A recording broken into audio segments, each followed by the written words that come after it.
মিঠাইয়ের বউ ভাতের পরের দিনই আমরা যাই মিঠাইয়ের বাড়ি দেখতে। তো আমরা জলখাবার খেয়ে সবাই তাড়াতাড়ি করে রেডি হয়ে একদম মিঠাইয়ের বাড়ি, ওখান থেকে আমরা টোটো করে চলে যাই।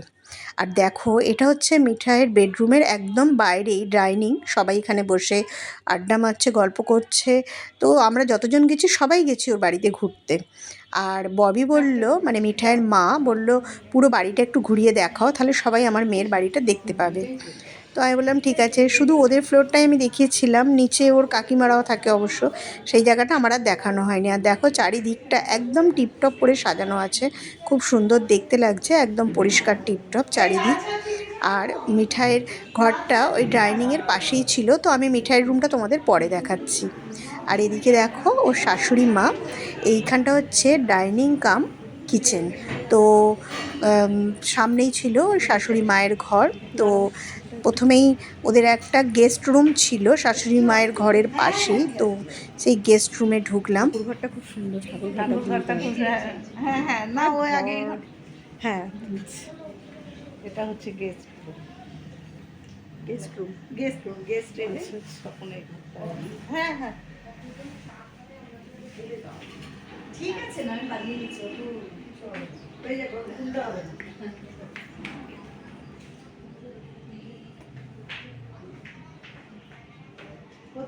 এটা এসো, এটা মা বাবার ঘরে এসো।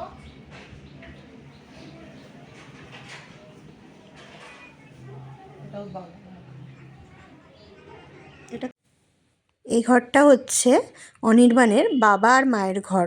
তো আগে অনির্বাণ নাকি এই ঘরে থাকতো, ওর শাশুড়ি মাই আমাদের গল্প করছিল। তো এখন ওর শাশুড়ি মা বললো ওই ঘরটায় ওরা থাকে, এটাই আমরা থাকি। ওই দিকেও আরো পোরশন আছে, ওটা ভাড়া আছে। হ্যাঁ, এই পাশেরটাও আবার দুটো ঘর, মানে এরকম বড় বড় ঘর আছে। আমার বেডরুম দুটো বড় ভাড়া সব আছে। সব থেকে ভালো লাগলো এই ঠাকুরঘর। ঠাকুরঘরটা এত সুন্দর সাজানো গোছানো আছে, ঠাকুরগুলো এত সুন্দর পরিষ্কার পরিচ্ছন্নভাবে রাখা আছে, দেখে সত্যিই কিন্তু খুব ভালো লাগছিল। তো মনে হচ্ছিল কিছুক্ষণ এখানে দাঁড়িয়ে থাকি, যেন কত শান্তি মনে হচ্ছে। আর সত্যি খুব দেখেও খুব সুন্দর লাগছিল, ঠাকুরঘরটা খুব সুন্দর সাজানো ছিল। আর দেখো, বেরিয়েই ছিল একটা ছোট বারান্দা। আর বারান্দার মধ্যে যতটুকু গাছ করা যায়, বেশ সুন্দর সব ফুলের গাছ আছে, বিভিন্ন রকমের গাছ সব আছে। তো ছোট জায়গার মধ্যেও যে গাছ বসিয়েছে, দেখে কিন্তু খুব ভালো লাগছিল। আর পাশেই দেখো, ওদের আর একটা ফ্ল্যাট তৈরি হচ্ছে, এটা ওদের পুরনো বাড়ি। আর ওই জমিটা আগে ছিল না, ওই যে ট্রাক ফাকগুলো আগে এখানে থাকতো, তো এখন ওইখানটা কি। এটা দেখো মিঠাইয়ের রুম। আর মিঠাইয়ের সব বোনেরা বসে আছে ওর ঘরে। তো আমি ওর ঘরে ভিডিওটা একটু তুললাম, কেননা আমাকে ওর মা তুলতে বললো, আর আমাকে একটু ঘুরিয়েও দেখাচ্ছিল।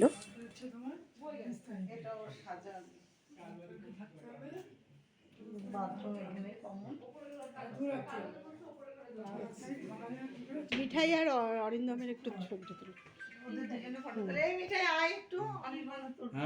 পাশাপাশি একটু দাঁড়া।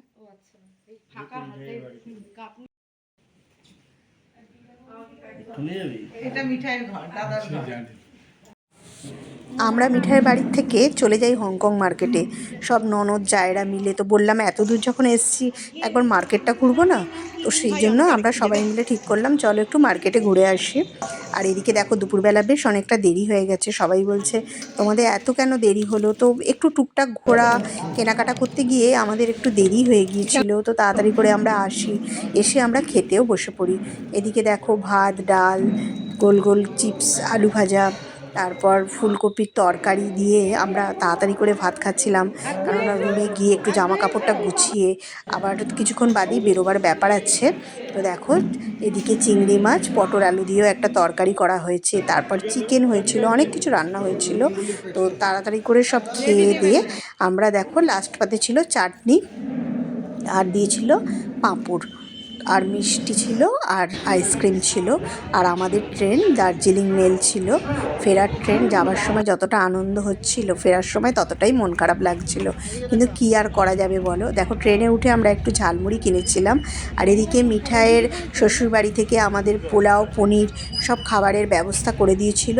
যতজন গেছিলাম সবার একটা করে প্যাকেটের ব্যবস্থা করেছিল, রাতে যাতে আমাদের মানে খেতে কোনো অসুবিধা না হয়, কিছু বাইরে থেকে কিনে যেন খেতে না হয়।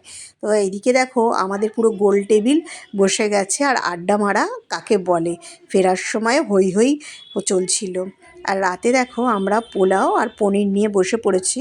সবাই পুরোটা খেতে পারিনি, যে যতটা পারলাম খেলাম। বিয়েবাড়িতে এমনিই খুব উল্টোপাল্টা খাওয়া হয়েছে, তারপর দুপুরেও অত কিছু খাবার পর কারোর খিদে ছিল না, তবে তাও সবাই একটু একটু করে খেলাম। আর পোলাও পনিরটাও খুব ভালো ছিল। আর ওনারা যে আমাদের গুছিয়ে দিয়েছিল, যে আমাদের যাতে কোনো অসুবিধা না হয়, এটাই অনেক। তো আমার ভিডিওটা আমি এখানেই শেষ করলাম।